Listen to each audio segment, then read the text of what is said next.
Welcome to math solutions dear students और प्यारे दोस्तों। इस लेक्चर में हम एक इम्पॉर्टेंट टॉपिक सीक्वेंसेस पढ़ने लगे हैं। ये न सिर्फ हमारी फर्स्ट ईयर की बुक का टॉपिक है बल्कि बीएस और वेरियस एप्लीकेशंस में भी बतौर चैप्टर मौजूद है। सीक्वेंसेस रियल लाइफ में ऑलमोस्ट हर जगह यूज होते हैं। फैशन डिजाइनिंग हो, सीटिंग प्लान हो, डिजाइनिंग हो, या फिर बायोलॉजिकल स्ट्रक्चर्स हों, जैसे एनिमल के ये विंग्स हमें मोर के नजर आ रहे हैं, क्या खूबसूरत सीक्वेंस बनी हुई है। ये फूलों के डिज़ाइन हों, फूलों का पैटर्न हो, पत्तियों का पैटर्न हो, they all follow sequences. Nature ने भी सीक्वेंसेस को ही यूज़ किया हुआ है, हमें नज़र आनी चाहिए और नज़र आती भी है अगर हम ऑब्जर्व करें तो। ये किसी प्लांट की ग्रोथ है, it also forms a sequence.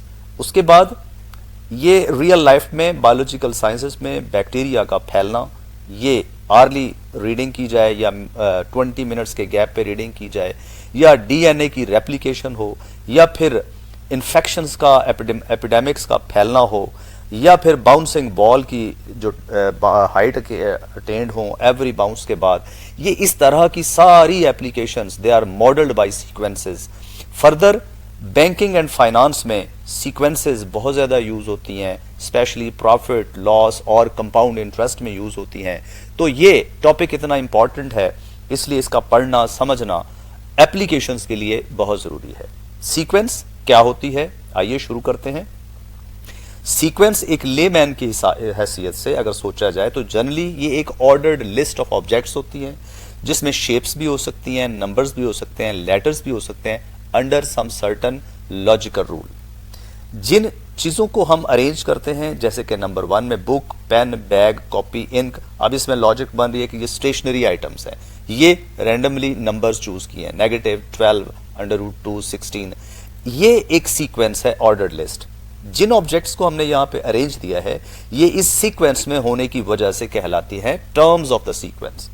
In sequences की पोजीशन बताने के लिए हम नेचुरल नंबर्स यूज करते हैं, जैसा कि ये बुक फर्स्ट ऑब्जेक्ट है, फर्स्ट टर्म है, पेन सेकंड टर्म है, इस दूसरी एग्जांपल में -5 फर्स्ट टर्म है, 12 सेकंड टर्म है, and so on so fourth. अगर हमें इन टर्म्स के नाम नहीं पता और हम अलजेब्राइकली एक सीक्वेंस लिखना चाहते हैं, तो फिर हम उनके जनरल नाम रख लेते हैं, जैसे A1, A2, A3, A4 and so on, denote कर रहे हैं term number 1, term number 2, term number 3 and term number 4 and so on.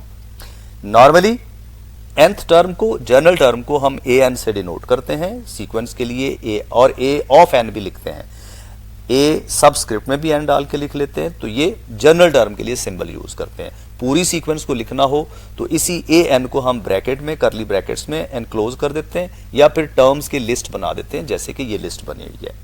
But अब ये जो सीक्वेंस है, ये सिर्फ ऑर्डर्ड लिस्ट पे एक लेमैन की हैसियत से समझने से काफी नहीं है, इससे ज्यादा है।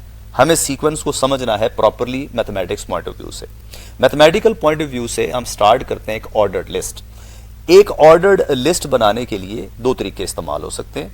पहला तरीका है कि जरूरत के मुताबिक आपने तरतीब से चीजें रख दी, या एम ही दिल किया, रैंडमली आपने चीजों को रख दी और आपने कहा अच्छा भाई इस तरतीब में पड़े हुए हैं। तो इस तरह से जो लिस्ट बनती है, ये भी होती सीक्वेंस है, लेकिन ये सीक्वेंस की खास टाइप बन जाती है।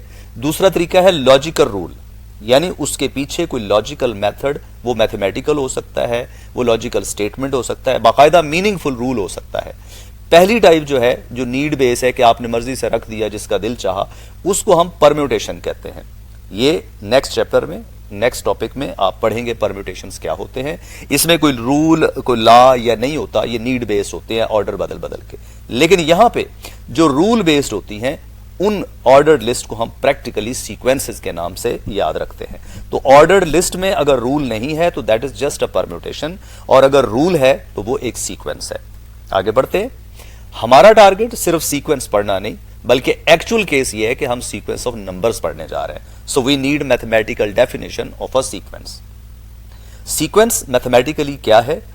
एक सीक्वेंस असल में एक फंक्शन है whose domain is a subset of the set of natural numbers, और इसकी रेंज जो है वो सबसेट ऑफ रियल नंबर्स भी हो सकती है, और कॉम्प्लेक्स नंबर्स भी हो सकती है। अब देखने में ये डेफिनेशन थ्योरेटिकल लगती है, लेकिन हमने जब कहा कि सीक्वेंस के पीछे एक लॉजिकल रूल होना चाहिए, तो फिर उस रूल को ही हम फंक्शन कह रहे हैं, और हमने फंक्शन को भी रूल कहा है। कुछ इस तरह की सूरत हाल होनी चाहिए कि डोमेन हो, नेचुरल नंबर्स हो, फंक्शन में रखे जाएं और फंक्शन आपको लिस्ट ऑफ टर्म्स बना के दे, यानी ये रैंडमली ना हो।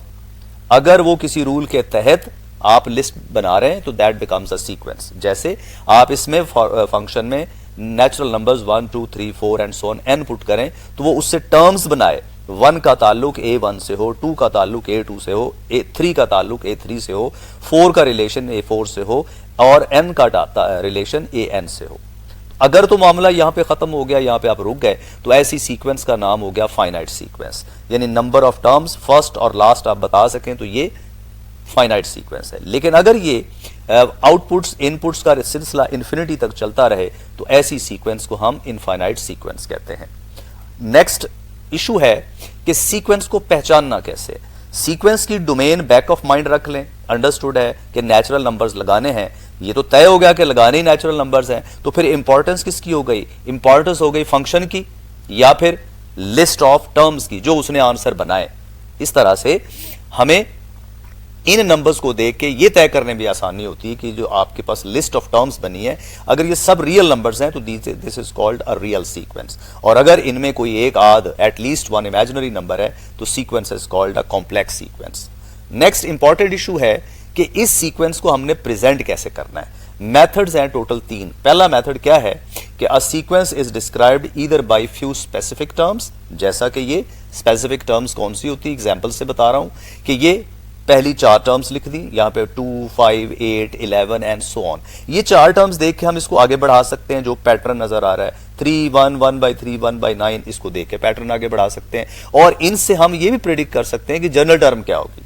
पॉसिबिलिटी है, तो ये एक सीक्वेंस बनती जा रही है। लिखने का तरीका है कि टर्म्स पता हो उनकी लिस्ट बना दी जाए। दूसरा मेथड है कि हमें उसकी जनरल टर्म का फॉर्मूला दिया गया हो, जैसे an, उसकी वैल्यू 2n-1 2 + 3n टाइप हो सकती है। इसमें हम n की वैल्यूज लगाते जाएंगे और अपनी मर्जी की टर्म्स भी बनाएंगे। 2 तरीके हो गए।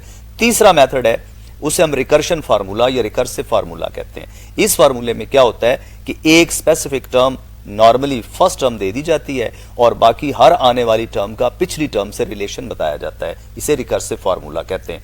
At least as far as our syllabus is related, उसमें ये 3 ही तरीके इस्तेमाल किए गए हैं। तो रिपीट कर लें, सीक्वेंस को लिखने के 3 तरीके हैं। नंबर्स लिस्टेड फॉर्म में कुछ टर्म्स पता हो, जनरल टर्म पता हो या रिकर्सिव फार्मूला पता हो। यहां तक समझने के बाद अगर समझ आ गई है, ये 3 चीजें जानते हुए हम अपने चैप्टर का एक्सरसाइज 6.1 जो है वो कंप्लीटली सॉल्व कर सकते हैं। हम आगे बढ़ेंगे, हम यहां नहीं रुकेंगे। हमारा मुकाबला है सीक्वेंस से एक कदम आगे जाने का, प्रोग्रेशन का। आइए आपको समझाते हैं कि प्रोग्रेशन क्या होती है। आप सोचिए कुछ सीक्वेंसेस, जैसे एक लकी ड्रॉ होता है। लकी ड्रॉ में ड्रॉ हुआ, पता चला फर्स्ट पोजीशन पे ये आ गया, फिर ड्रॉ हुआ, पता चला सेकंड पोजीशन पे ये शख्स आ गया, थर्ड प्राइज पे एक और आ गया। लेकिन इन 3 लोगों को जानने के बावजूद हम नहीं बता सकते कि चौथे नंबर पे किसका नाम आएगा। ना ही बताने वालों को पता होगा, ना ही प्रोसीजर को पता होगा कि वो कैसे फोर्थ बंदे का फैसला करेंगे। एक और एग्जाम्पल, ये एक इलेक्शन बूथ है, यहां पे ये लोग बैठे हुए हैं, वोटर्स आ रहे हैं। पहला वोटर आया, इन्होंने नाम लिख लिया, वोटर नंबर 1 ये हो गया। दूसरा वोटर आया, नाम लिख लिया, वोटर नंबर 2 है। तीसरा आया, नाम लिख लिया, वोटर नंबर 3 है। लेकिन इन तीनों को देख के कोई भी इनमें से बैठा हुआ शख्स ये नहीं बता सकता कि अब वोटर कौन आएगा। So they can not predict who which voter will come. इसका भी नहीं पता, ये आएंगे तो पता चलेगा और लिस्ट फेल होगी।